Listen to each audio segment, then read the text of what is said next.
Money madness by D.H. Lawrence. David Herbert Lawrence हा English writer आणि poet आहे. आधुनिकीकरण व औद्योगिकीकरणाचे जे सर्व क्षेत्रात अमानवीय कारक परिणाम दिसत होते त्याचे विस्तारित प्रतिबिंब लॉरेन्सच्या लेखनात आपल्याला दिसून येतात.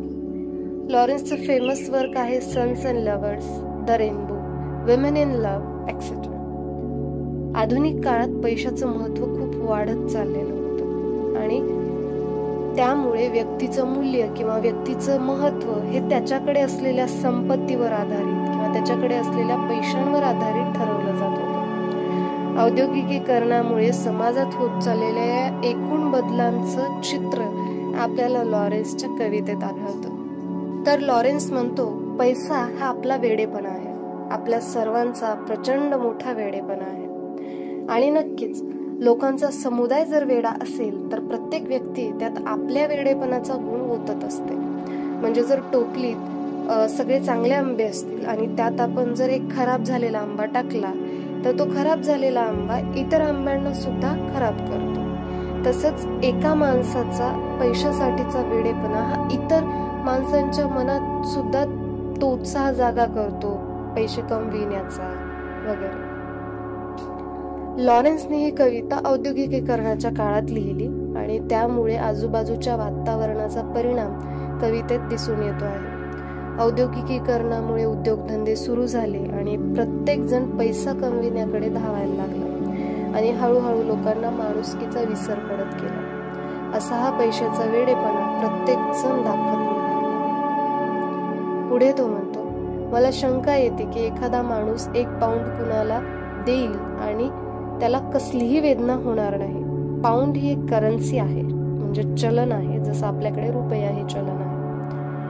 आणि पुढे तो म्हणतो की खऱ्या वेदनेचा हादरा तेव्हा बसेल जेव्हा एखादी व्यक्ती 10 पाऊंड वाटप करेल. म्हणजे छोटीशी मदत करणे, म्हणजे छोटीशी मदत सुद्धा, पैशांची मदत करणे देखील खूप मोठी वेदना व्हायला लागली होती औद्योगिकीकरणाच्या काळात माणसांना. एखाद्याला मदत करणं किंवा दान करणं हा गुण माणसात आता हळूहळू लोप पावत चाललेला आहे, असं लॉरेन्स म्हणतो. आपल्याला पैशाने घाबरायला, कचरायला शिकवले, पैशाने आपल्याला खाली खेचले. अनामिक भीतीने आपण त्या पैशांसमोर लोटांगण घालतो आणि यात आता काही आश्चर्य उरलेलं नाहीये की पैशांकरिता माणसात एक भयावह क्रूर शक्ती निर्माण होत चाललेली आहे. पण आपण केवळ पैशांना घाबरत नाही तर मानव जातीच्या एकूण पैशाच्या वेडेपणाला घाबरून असतो. म्हणजे जो काही आपण देखावा करतो, संपत्ती जी कमवत असतो, तर ती जे आपण सगळा देखावा करत असतो तो इतरांना आपली संपत्ती दाखवून देण्यासाठी आपण हे सगळे संपत्ती कमवत असतो, कारण माणसाची गरज तेवढी मोठी नसतेच म्हणून. पुढे तो म्हणतो, समाजात किंवा मानव जातीत एकच प्रश्न विचारला जातो, तो म्हणजे हा किती कमवतो किंवा ह्याची संपत्ती किती आहे, काय दर्जा आहे या माणसाचा. आणि जर त्याच्याकडे पैसा नसेल तर मग दुर्लक्ष करा. थोडक्यात ज्याच्याकडे संपत्ती नाहीये त्याची गणनाच समाजात केली जात नाही, विशेष मान सन्मान दिला जात नाही. अगदी पशु समान असं आयुष्य तो जगतो, साधं जीवन, साधं खाणं पिणं वगैरे. पुढे लॉरेन्स म्हणतो, जर माझ्याकडे संपत्ती नसेल तर हे लोक मला थोडंसं अन्न देतील जेणेकरून मी मरू नये, परंतु ते मला सन्मानाचं आयुष्य जगू देणार नाही आणि मला असं हे दुर्लक्षित सन्मानहीन आयुष्य जगावेच लागेल जर माझ्याकडे पैसा नसेल तर.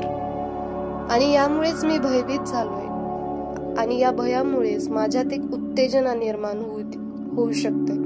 कसली उत्तेजना? तर गरजेपेक्षा जास्त पैसा कमवण्याची उत्तेजना. ही भीती माझ्यातल्या पैशासाठी वेड्या असलेल्या माणसाची आहे.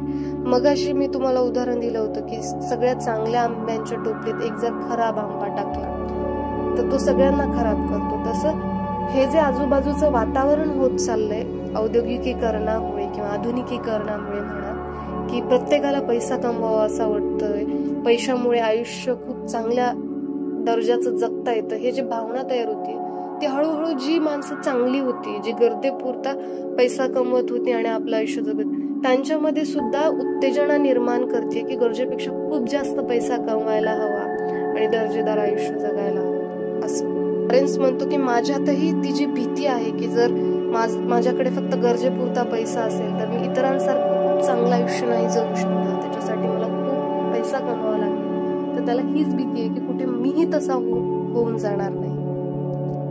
थोडक्यात कवी म्हणतोय जर किमान गरजेच्या वस्तू म्हणजे अन्न, वस्त्र, निवारा या हव्या असतील तर त्या मिळवण्यासाठी खिशात पैसा हवाच, नाहीतर पशु समान आयुष्य जगण्याची भीती असते. आणि मग हीच भीती खूप सारा पैसा, गरजेपेक्षा कितीतरी जास्त पटीने पैसा कमविण्यासाठी उत्तेजित करते. पुढे तो म्हणतो की आपल्याला पशु समान आयुष्य न जगण्यासाठी आपल्याकडे पैसा हवाच, पाहिजेच. पण खरं पाहता हे चुकीचं आहे. अन्न, वस्त्र, निवारा यासारख्या गोष्टी या जगातल्या प्रत्येकासाठी मोफत असल्या पाहिजेत.